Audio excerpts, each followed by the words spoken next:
بسم الله الرحمن الرحيم. اللهم صل على محمد وآل محمد. السلام عليكم ورحمة الله وبركاته. في دقائق نأخذكم في جولة عن موضوع مهم جدا، ألا وهو زيت الآنسون أو زيت اليانسون، حسب من يختار التسمية اللي يريدها. ناس يسموه آنسون وناس يسموه اليانسون، والصحيح هو الآنسون. والآنسون عبارة عن بذور لها رائحة زكية تدخل في كثير من الاستخدامات والعلاجات وهكذا. موضوعنا أخوتي أخواتي من يتابعنا من خلال هذه الصفحة المتواضعة، مع رجائنا المتابعة والدعم والتواصل لتقوية هذه الصفحة، والغرض منها طبعا إيصال أكبر قدر ممكن من المعلومات إلى أكبر عدد ممكن من المتابعين. فشكرا بالمقدمة لكل من يتابعنا ويساهم في تقوية هذه الصفحة المتواضعة. زيت الآنسون له استخدامان: استخدام خارجي واستخدام داخلي، يعني حال الطعام أو حال الشراب كما يستخدم داخليا. وزيت الآنسون إخوتي أخواتي من استخداماته الخارجية أنه يدخل في علاج المشاكل الجلدية، وعلى رأس القائمة الجرب والصدفية، وممكن معالجة بعض اللسعات اللي تحدثها الحشرات أو غيرها أيضا تعالج بزيت الآنسون. بعد من ضمن استخداماته الخارجية للي يدور لمعان وحيوية للشعر، فإن زيت الآنسون يمكن استخدامه كدلك للفروة، فروة الرأس، تعطينا هالنتيجة وبصورة ملموسة وواضحة: لمعان وحيوية الشعر. وبعد ممكن أن يستخدم ضمن الخلطات، خلطات الزيوت، لتقوية البصيلة وتكثيف الشعر من خلال دلك الفروة بزيت الآنسون أو زيت اليانسون مثل ما يسميه البعض. من استخداماته الخارجية أيضا لمعالجة ضمور الثدي عند بعض النساء، ممكن استخدامه كدلك للمناطق الخارجية الخاصة بهذه المنطقة، يعالج مسألة ضمور الثدي. وممكن أن يضاف له زيت الحلبة وزيت بدر الخلة، يعطي نتيجة أكبر في هذا المجال، فأيضا يدخل في ضمن المكونات التي تستخدم للتكبير الموضعي.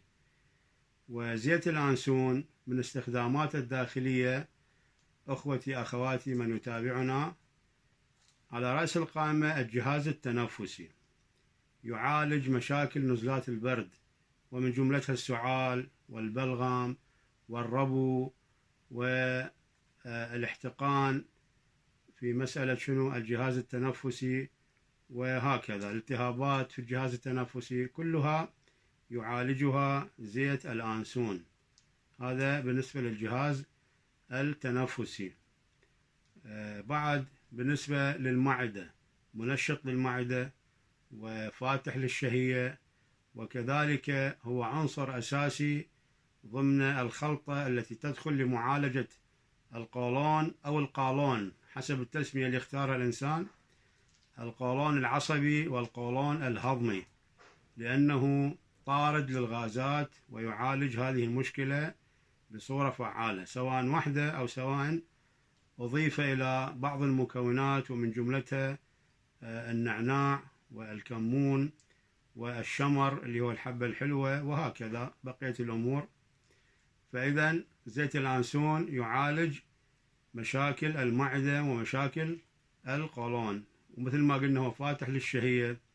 بعض الأطفال، يعني من نقول أطفال يعني نقصد بهم 10 سنوات 12 سنة دون البلوغ، وممكن من البالغين يعانون شنو من ضعف الشهية أو قلة الشهية للأكل، ممكن أن يستخدم زيت اليانسون لمعالجة هذه المشكلة. هاي من جملة استخدامات زيت الآنسون. بالنسبة للمرضعات اللي عندها شنو مستوى الحليب قليل بالنسبة للأطفال، تستخدم زيت الأنسون فهو مدرر للحليب، وإذا أضيف معه زيت الحلبة تنطينا نتيجة أقوى وأفضل. زيت الحلبة وزيت الأنسون من المدررات للحليب بالنسبة للمرضعات، لكن بمحذور، لأنه يساعد على شنو؟ إنزال الطمث أو تنشيط الرحم، ولهذا يمنع عن الحوامل في الأشهر الأولى زيت الأنسون بهذا المحذور، أنه مدر للطمث، وممكن هاي الحامل بالأشهر الأولى يصير عندها إسقاط أو إجهاض للجنين. زيت اليانسون أيضا من ضمن فوائده أنه مهدئ عام، وممكن استخدامه كمساج للعضلات للأماكن التي يشعر الإنسان أنه شنو؟ مرهق من خلالها وبسببها، فيعالج هذا الجانب زيت الأنسون. فهذه خريطة شبه متكاملة. بعد اللي يعاني من مسألة خفقان القلب، فإن زيت الأنسون يعالج هذه الحالة بصورة فعالة. وطبعا إذا تعود هذا اللي عنده خفقان أو اللي عنده مشاكل بالقلب وهو لا يعاني من مرض السكري، ممكن يضيف للأنسون شنو؟ أن يعتاد أكل الرمان نافع جدا للقلب، وزيت الأنسون يعالج مسألة خفقان القلب. هذه خريطة أخوتي أخواتي عن هذا الزيت المبارك المستخلص من هذه البذرة المباركة. ختام الفيديو، وكما أكرر هذه المقولة في كل فيديو، ليس على الإنسان أن يكون موفقا، ولكن عليه أن يسعى لطلب التوفيق. من الضروري والحتمي واللازم للكائن البشري أن يسجل اسمه في قائمة الإنسانية، وأن يحذر كل الحذر من تسجيل اسمه في قائمة البهائم. أسأل الله سبحانه وتعالى العافية والشفاء وراحة البال للجميع. لا تنسون التواصل والتفاعل وتقوية هذه الصفحة، ولا تنسون أمواتكم وأمواتنا بصالح الدعوات وقراءة الفاتحة. وشكرا لتواصلكم، والسلام عليكم ورحمة الله وبركاته.